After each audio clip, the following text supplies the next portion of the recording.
ఇక్కడ షుగర్ ఉన్న వాళ్ళు ఎవరైనా ఉంటే మీరు అప్పుడు అది తినొద్దు ఇది తినొద్దు డాక్టర్ చెప్తే వినొద్దు, నా మాట వినండి, అన్నీ తినండి. హల్లెలూయా.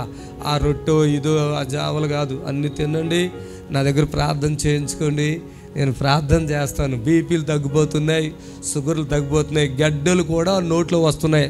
ఇక్కడ ప్రార్థన చేయని దిగిపోతున్నాయి అవి. హల్లెలూయా. కడుపులో ఇంతలో గడ్డలు బయటకు కనబడుతున్నాయి కదా, అవి కూడా కరిగిపోతున్నాయి. హల్లెలూయా. దేవునికి అసాధ్యమైనది ఏది లేదు. హల్లెలూయా, హల్లెలూయా. ఈ పాప ఏం చదువుతున్నావు? BTech second year. BTech second year. వీళ్ళ మాదిరికి 3 సంవత్సరాలు ఓవర్ బ్లీడింగ్ అయితే ఎన్ని హాస్పిటల్కి వెళ్ళినా తగ్గలే, ఇక్కడికి వచ్చారు స్పాట్లో తగ్గిపోయింది. నేను ఏమైంది నీకు? నాకు ఇట్లా తామరలాగా అయ్యి గడ్డలాగా అయినుండే. అయితే హాస్పిటల్కి వెళ్తే మెడిసిన్ ఇచ్చిర్రు, మళ్ళీ ఆ గడ్డని కోసేస్తా అన్నారు. చాలా భయమైంది నాకు. భయమై మళ్ళీ అయ్యగారికి కాల్ చేసిన, ప్రార్థన చేసిర్రు. అప్పుడు నొప్పి తగ్గింది. తర్వాత కాల్ చేసిన నెక్స్ట్ డే కాల్ చేస్తే అన్న లిఫ్ట్ చేసిన, అయ్యగారు ఊరెళ్ళినుండే. అన్న కాల్ చేసిన హాఫ్ అన్ అవర్కే నాకు ఆ గడ్డ దానంతలు అదే వగిలిపోయింది. నొప్పి రాకుండా తగ్గుతుందని చెప్పినుండే అయ్యగారు. ఇక అట్లనే తగ్గిపోయింది. అసలు నడవనికి రాలే నాకు 10 days. ఇక ప్రార్థన చేసినాక తగ్గిపోయినాక బ్లడ్ అంతా పోయింది. అసలు బ్లడ్ వచ్చింది కూడా నాకు తెలియలేదు. ఏమైంది ఇట్లా పచ్చిగా అవుతుందని చూస్తే అప్పుడు బ్లడ్ వచ్చినుండే. అస్సలు నొప్పి రాకుండా తగ్గింది. అసలు జీసస్ నా లైఫ్లో మిరాకిల్ చేసింది. మా మమ్మీకి చేసినుండే. మళ్ళీ నాకు అసలు జీసస్కి చాలా థ్యాంక్స్ అని చెప్తున్నా. ఇక్కడ జరిగిన విషయం ఏంటంటే, ఈ పాప బీటెక్ చదువుతుంది. ఎక్కడ? మొయినాబాద్.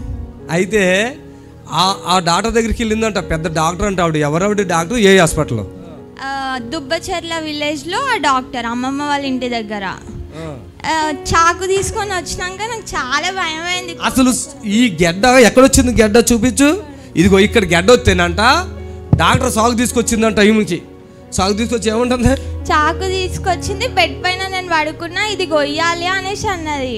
కొయ్యాలని నాకు చాలా భయమై బెడ్ పై నుంచి లేచిన. నేను భయమై కాలు ఇక్కడున్న గెడ్డనే చాకు తీసుకొచ్చి కోస్తానంటుంటే ఈ పిల్ల ఏడ్చేసిందంట. నాకొద్దు, నేను తట్టుకోలేను, నాకొద్దు అని చెప్పి ఏడ్చేసిందంట.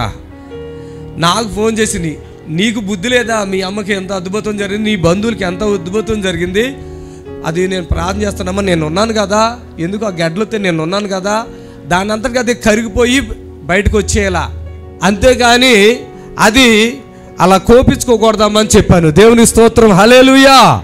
ఎప్పుడైతే అలా చెప్పారో నా మాట విన్నది. ఇప్పుడు ఆ గడ్డ దాని అంతకు అదే పగిలిపోయింది.